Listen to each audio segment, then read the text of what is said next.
मैं एलिना सिंह, सरस्वती शिशु मंदिर, महाराजा हट्टा आना, कक्षा 2 क्लास में आप लोग को आई हूँ। आज हम आप लोगों के लिए बहुत ही रुचिकर विषय लाए हैं जो आप लोग को बहुत ही पसंद है, यानी बच्चों को कहानी सुनना बहुत अच्छा लगता है। कहानी में बच्चे सुनते समय इतना मशगूल हो जाते हैं तो उस समय उनको कहीं की कोई बातें भी सुनकर भी नहीं ध्यान देते हैं। आपको निश्चित है कि आप घर में भी चाहते हैं कि रोज दादी से, माँ से, नानी घर गए तो नानी से कहानी सुने। कभी कभी तो ऐसा भी होता है कि आप लोग जन्मदिन के अवसर पे दोस्तों को गिफ्ट भी करते हैं तो कहानी का बुक ही करते हैं एक दूसरे को भी। इतने बच्चे को कहानी पसंद है तो आज हम आप लोग को कहानी सुना रहे हैं एक बालक श्रवण कुमार की, जो जिसका नाम रामायण में भी आया है। हजारों वर्ष पहले उसका जन्म हुआ था और बहुत ही सुशील बालक था और उसका शील माता पिता की सेवा में ही प्रकट हुआ और रामायण में उसका नाम आया है। आप लोग देखे भी होंगे, टीवी में लगातार रामायण चल रहा था तो उसमें कहाँ नाम आया है रामायण में, तो आप लोग देखे होंगे कि राजा दशरथ जब मर रहे थे तब उन्हें वह श्राप याद आ रहा है कि मुझे एक ऋषि ने श्राप दिया था, पुत्र शोक का श्राप, और वही सच हो रहा है क्योंकि वह राम के बन जाने के वियोग में वह राजा दशरथ थे, उनकी मृत्यु हो गई। आप लोग देखे होंगे। तो चलिए आज हम आपको बालक श्रवण कुमार की कहानी सुनाते हैं। श्रवण कुमार जो थे उसके माता पिता अंधे थे और श्रवण कुमार उनका बूढ़े माता पिता का सेवा को ही अपना धर्म समझता था। वह समझता था कि माता पिता का सेवा करना ही सबसे बड़ा धर्म है और वह उनका सारा काम करता था क्योंकि दोनों माता और पिता दोनों अंधे थे। एक बार क्या हुआ कि उनके माता पिता ने तीर्थ यात्रा की इच्छा प्रकट की। जब तीर्थ यात्रा की इच्छा प्रकट की तो श्रवण कुमार को खुशी हुई कि चलो माता पिता की इच्छा को हमको पूर्ण करने का सौभाग्य मिला है, और उसने एक बहंगी बनाया।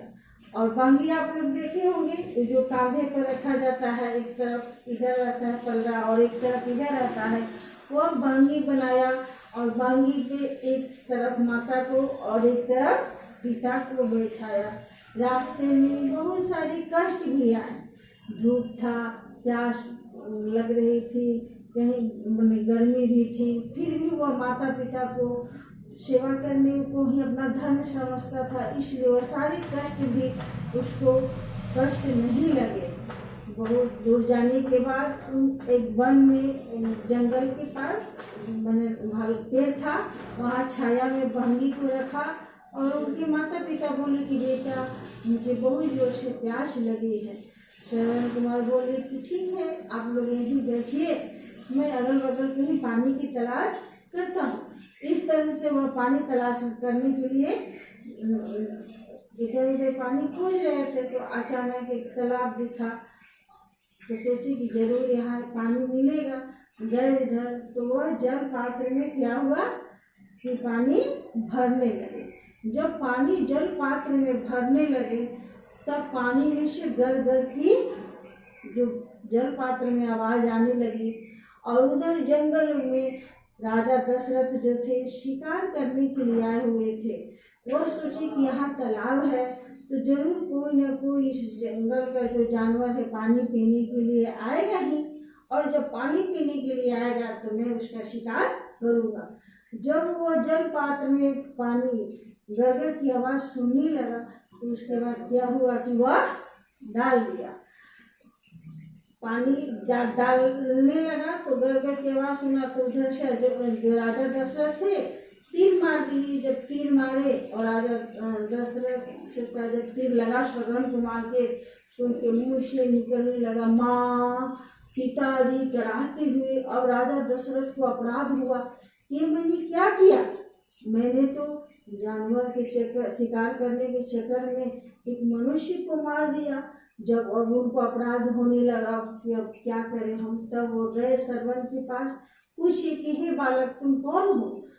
तो वो बालक भी पूछने लगा कि मैंने आपका क्या बिगाड़ा था, मैंने क्या ऐसा अपराध किया था जो आप मेरे इतना सजा दिए। माता पिता मेरे अंधे हैं, मेरे माता पिता को बहुत जोर से प्यास लगी थी जिसके के लिए हम यहाँ पानी लेने आए थे, और अब मेरे माता पिता, बूढ़े माता पिता, अंधे माता पिता को कौन पानी पिलाएगा।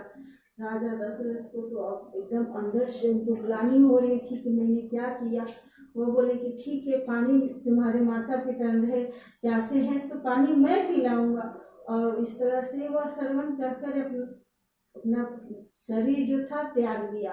अब राजा दशरथ पानी लेकर के गए वहाँ राजा श्रवण कुमार के माता के पिता के पास, श्रवण कुमार के माता पिता के पास गए और वहाँ जाकर अपना अपराध बताए कि हमसे गलती हो गई, हम गलती से तीर मार दिए श्रवण कुमार के। उनके जो माता पिता थे वह जब यह सुने तो उनको यह सदमा बर्दाश्त नहीं हुआ और वो अपना शरीर त्यागने लगे। लेकिन मरने से पहले वो राजा दशरथ को एक श्राप दिए। क्या श्राप दिए कि जिस तरह मैं पुत्र की शोक में मर रहा हूँ तड़प के, तुम भी एक दिन पुत्र की शोक में तड़प तड़प के मरोगे।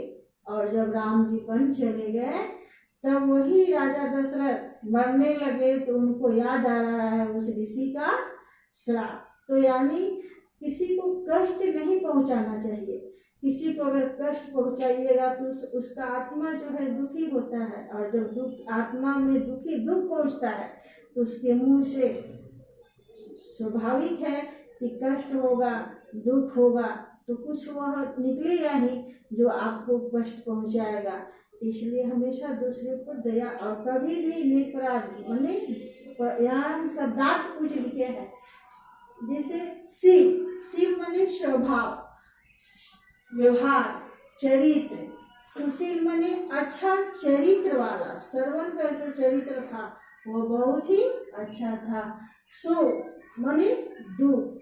आप लोग देखे होंगे कि किस तरह से माता पिता को जब सुने कि श्रवण मेरा मर गया तो इतना दुख हुआ कि उनके दुख में, शोक में उनके माता पिता ने प्राण त्याग दिए।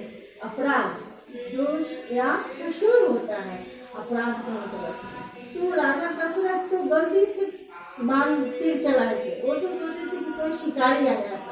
अब वो जब तीर चलाने के बाद जब आवाज सुने, करे तो श्रवण कुमार किसी आदमी का आवाज है, तो अंदर से उनको अपराध हुआ। उसी को बोलते हैं दोष, कसूर। और सदा मने हमेशा, और क्षमा मने माफी।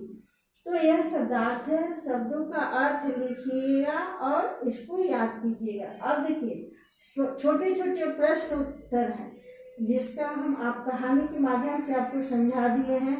अब आप इसको कुछ लिखवाएंगे और कुछ आप अपने से लिखिएगा। जैसे श्रवण कैसा बालक था, तो श्रवण कैसा बालक था? श्रवण एक सुशील बालक था। माता पिता की कैसी इच्छा प्रकट की? तो माता पिता ने तीर्थ यात्रा करने की इच्छा प्रकट की। श्रवण ने उनकी इच्छा कैसे पूरी की? तो श्रवण ने एक बहंगी बनाया और बहंगी के एक तरफ माता और एक तरफ पिता को बैठाया और कंधे पर रख करके और फिर उनको तीर्थ यात्रा कराने निकल पड़ा। वन में श्रवण के साथ क्या हुआ? तो वन में श्रवण को राजा दशरथ से तीर लग गया। राजा दशरथ को भूल के लिए क्या दंड मिला? तो राजा दशरथ को भूल के लिए पुत्र शोक का श्राप मिला। श्रवण कुमार की भक्ति का नाम बताइए। तो श्रवण कुमार का भक्ति का नाम मातृ पुत्री भक्त बालक भी, यह प्रश्न का उत्तर है। अब देखिए ये कहानी सुन ली आप लोग। अब इस कहानी को आप लोग अपने माध्यम से फिर अपनी भाषा में शिशु सभा में इसको आप लोग सुना सकते हैं, ताकि फिर हम देखेंगे कि यह कहानी आप लोग को याद हुआ कि नहीं।